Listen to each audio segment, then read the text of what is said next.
The story of Atlantis begins not with ruins rising from the sea, but with words written more than 2,000 years ago by the Greek philosopher Plato.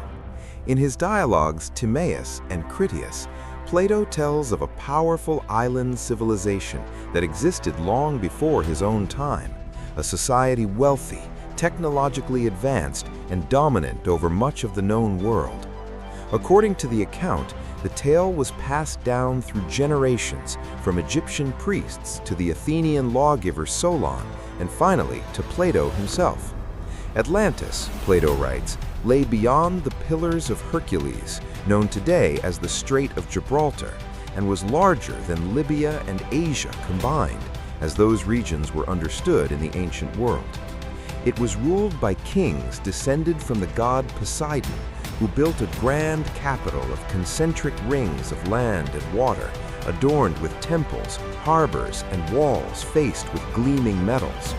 For a time, Atlantis was a model of harmony and order, but as its people grew greedy and corrupt, the gods withdrew their favor.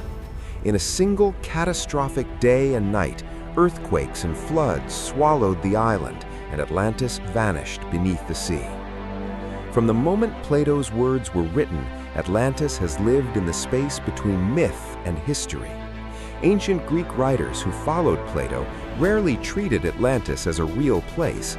Aristotle, Plato's own student, is said to have dismissed the story, suggesting it was a moral allegory invented by his teacher. Yet Plato's account is unusually detailed, filled with measurements, genealogies, and political structures, far more specific than most ancient myths. This precision has fueled centuries of debate. Was Atlantis a fictional warning about the dangers of hubris and moral decay? Or was Plato preserving a memory of a real civilization, distorted by time, but rooted in truth? To understand the question, it is essential to look closely at Plato's sources and intentions. Plato was a philosopher, not a historian in the modern sense. His dialogues often used stories to explore ethical and political ideas. In Timaeus and Critias, Atlantis serves as a contrast to an idealized ancient Athens, humble, virtuous, and resilient. The Atlanteans, despite their power and wealth, fall because they abandon moderation and justice. Many scholars argue that this moral lesson is the heart of the story, and that Atlantis was never meant to be taken literally. Yet Plato insists that the account is true and not an invented tale, a claim that continues to intrigue readers. Plato dates the fall of Atlantis to 9,000 years before Solon's visit to Egypt, placing it around 9600 BCE. This date presents a major challenge to the idea of Atlantis as a historical civilization. At that time, human societies were primarily small, hunter-gatherer communities, transitioning slowly toward agriculture. There is no archaeological evidence of a vast, advanced maritime empire existing anywhere in the world during this period. Monumental architecture, metallurgy on the scale Plato describes, and complex states did not appear until thousands of years later.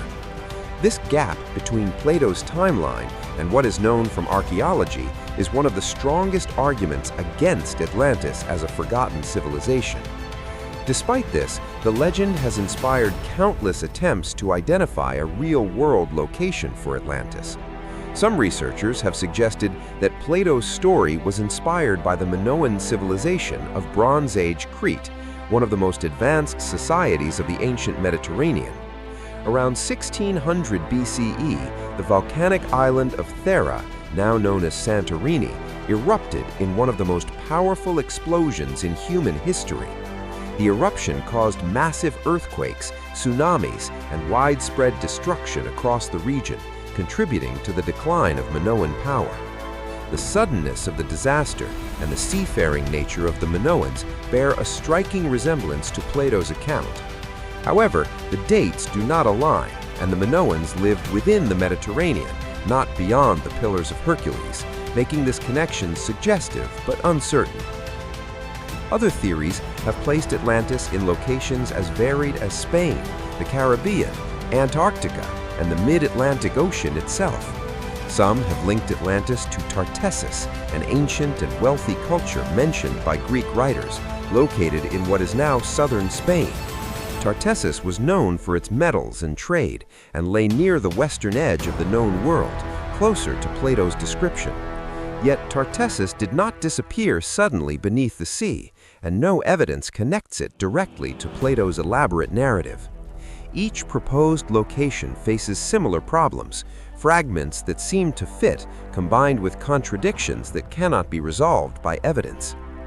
Modern archaeology, with its advanced tools and global reach, has found no trace of a sunken empire matching Plato's description.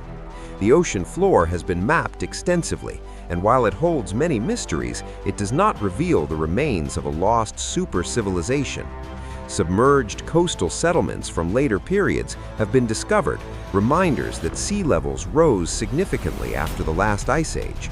These sites show that human communities were affected by flooding and environmental change, and it is possible that ancient stories of drowned lands reflect collective memories of these events.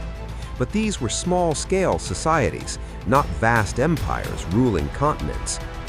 The enduring power of Atlantis may less lie in history and more in human imagination.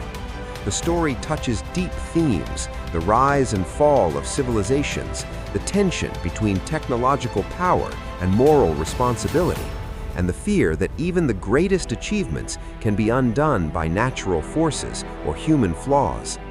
Atlantis has been reimagined in literature, art, and popular culture as a symbol of lost knowledge and forgotten greatness.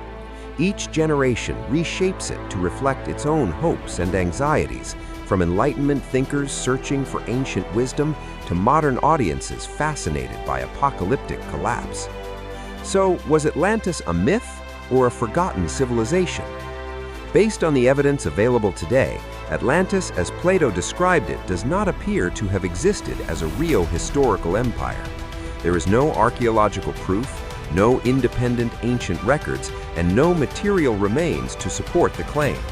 What does exist is a powerful story, crafted by one of history's greatest thinkers, possibly inspired by real events, natural disasters, and older traditions, but shaped to serve a philosophical purpose.